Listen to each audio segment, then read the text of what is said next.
Assalamualaikum warahmatullahi wabarakatuh.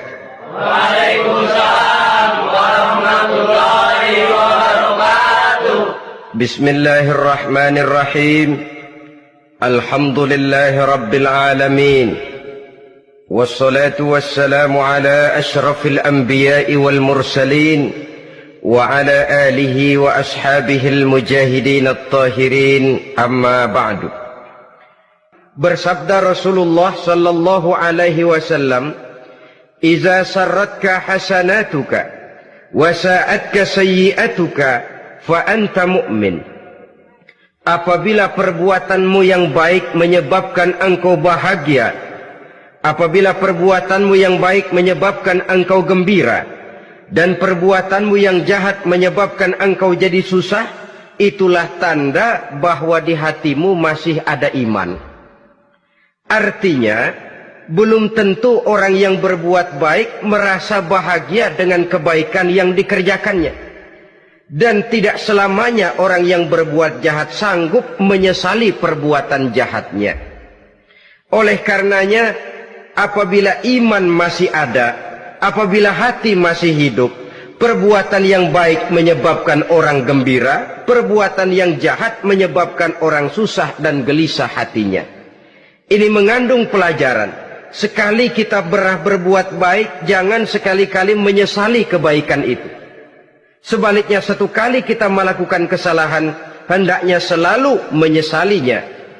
Kadang-kadang dalam kehidupan, karena orang tempat kita berbuat baik itu rupanya membalas air susu dengan air tuba, kita lalu menyesali kebaikan. Lahirlah kata-kata, "Nyesal saya nolong dia." Ibarat pepatah katanya, nolong anjing kejepit. Waktu kejepit setengah mati kita tolongin, begitu selesai dia dari kejepitnya, malah kita digigitnya. Saudara hadirin yang saya muliakan, dalam kehidupan sehari-hari barangkali ini kena filsafat yang disebut dorong mobil mogok. Ketika mobil mogok setengah mati kita dorong, begitu mesin hidup ditinggalkannya kita di belakang. Sesungguhnya perbuatan kita yang baik tidak harus disesali, karena disesali atau tidak, toh perbuatan itu sudah kita lakukan. Dan penyesalan atas segala kebaikan hanya akan mengurangi nilai pahala kebaikan itu sendiri. Berbahagialah apabila berbuat baik, walaupun orang yang kita melakukan kebaikan membalasnya dengan kejahatan. Menyesalah apabila berbuat kesalahan, apabila melakukan dosa, karena itu pertanda nilai iman yang masih hidup dalam jiwa kita. Saudara-saudara kaum muslimin yang berbahagia, jadi sungguh pun pahala dan dosa sesuatu yang abstrak, efeknya jelas dia mendatangkan kebahagiaan atau membawa kepada kegelisahan batin di dalam kehidupan manusia. Orang di zaman materialis kurang terangsang berbuat pahala dan terdorong melakukan dosa. Kenapa? Karena pahala tidak kelihatan, dosa tidak nampak. Kalau pahala kelihatan, barangkali nggak kuat kita mikul pahala. Kalau dosa benjol, umpama tiap bikin dosa palanya benjol, barangkali sudah nggak karu-karuan kepala kita. Baik pahala, baik dosa, sesuatu yang tidak nampak oleh pandangan mata zahir, tapi yang punya efek dalam kehidupan ini. Orang yang banyak pahalanya dengan orang yang banyak dosanya, kalau dia berjalan barangkali sulit kita membedakan. Tapi efeknya dalam kehidupan ini jelas adanya. Sesuatu yang bernama pahala kita perlukan, karena hidup tidak berhenti hingga di sini. Sesuatu yang bernama dosa harus kita hindarkan, karena ada kelanjutan sesudah hidup yang sekarang ini. Kehidupan dari satu pertanggungan jawab. Itu sebabnya Imam Ghazali dalam bahasa yang indah sekali berpesan, "Jaddidis safinah fa innal bahra amiq wa khuziz zad fa innas safara ba'id." Perbarui selalu kapalmu, rawat, jaga baik-baik, dandani kapalmu, fa innal bahra amiq, karena sesungguhnya lautan ini sangat dalam. Satu bahasa yang indah dari tamsil terhadap kehidupan. Perbaiki kapalmu karena lautan ini sangat dalam. Artinya, jaga baik-baik hatimu.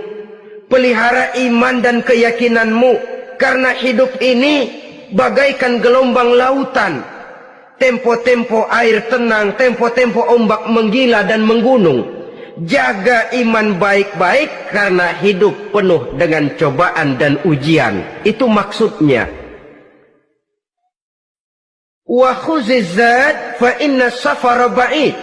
Dan bawa bekal yang banyak karena perjalanan hidup ini sangat panjang. Perjalanan ini sangat jauh. Kita kalau pergi keluar kota tentu saja membawa bekal. Makin jauh kota yang akan kita tuju, makin banyak bekal yang harus kita bawa. Alangkah sengsaranya manusia apabila dia akan pergi ke satu kota yang jauh, modalnya cuma nekat. Bagaimana nanti di sana sajalah. Tidak membawa bekal sebagaimana yang sewajarnya. Hal yang semacam ini senangnya sih belum tentu, keblangsak dan susahnya sudah kebayang. Itu dalam kehidupan di dunia ini. Bagaimana kalau sudah bicara tentang kehidupan yang akan datang? Karena sesungguhnya hidup ini merupakan satu perjalanan yang sangat panjang. Sejak kita tinggal di alam arwah, pada saat jasad belum lagi diciptakan Allah, ruh sudah diciptakannya lebih dahulu. Sampai kemudian kita pindah ke alam rahim, alam kandungan ibu. Untuk kemudian berpindah kepada kehidupan dunia. Dari dunia ini kita pindah ke alam barzakh. Di sana tinggal kita 100 tahun mungkin, 100.000 tahun mungkin, 1 juta tahun mungkin, menunggu saat datangnya kiamat.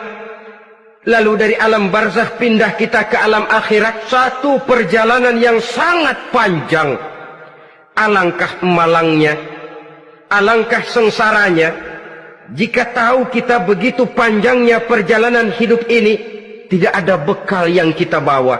Artinya kesengsaraan, kesulitan yang bertali-tali sudah jelas akan menimpa kita. Kalau pergi kita keluar kota membawa bekal uang, membawa bekal makanan, apa bekal yang mesti kita bawa? Apabila kita kembali ke alam barzakh, kembali ke alam kubur, berkumpul di padang mahsyar di akhirat nanti, nasi yang mau kita bawa, uang yang mau kita bawa, tentu tidak lagi. Karena kehidupan materialis selesai di atas liang lahat. Bila masuk kita ke liang lahat, disitulah pahala dan dosa memegang peranan yang sangat penting. Maka pada pertemuan malam ini kita akan bicara tentang pahala dan dosa itu. Saudara-saudara kaum muslimin rahimakumullah, yang dinamakan pahala, kata Imam Ali Al-Jurjani dalam kitab At-Ta'rifatnya, ma yastahiqqu bihi ar-rahmatu wal maghfiratu minallahi ta'ala. Sesuatu yang pelaksananya berhak untuk mendapat rahmah dan ampunan dari Allah. Dengan kata lain, nilai pahala adalah akibat dari perbuatan-perbuatan di dalam melaksanakan perintah dan anjuran yang ada di dalam kehidupan agama. Apabila perintah dan anjuran kita laksanakan, nilai pahala itu lalu datang. Nah, nilai pahala dalam Islam, menurut konsepsi Quran, Allah menjelaskan, man jaa bil hasanati falahu asyru amsalihha. Barang siapa yang datang membawa satu kebajikan, barang siapa yang melaksanakan satu kebaikan, maka dia akan mendapat balasan 10 kali dari kebaikan yang dikerjakannya. 10 kali ini pun masih dilipat gandakan dengan 7. 7 ini pun masih dikalikan 100. Dan itu pun masih ditambah dengan pernyataan, wallahu yudha'ifu liman yasha. Allah masih akan melipat gandakan perbuatan baik seseorang yang dikehendakinya. Itulah nikmatnya dalam Islam. Tetapi sebaliknya, wa man jaa'a bisayyi'ati fala yujza illa mislaha. Barang siapa yang melakukan satu kejahatan, dia tidak akan mendapat balasan kecuali sesuai dengan kejahatan yang dikerjakannya. Alangkah rahman dan rahimnya Allah. Orang yang berbuat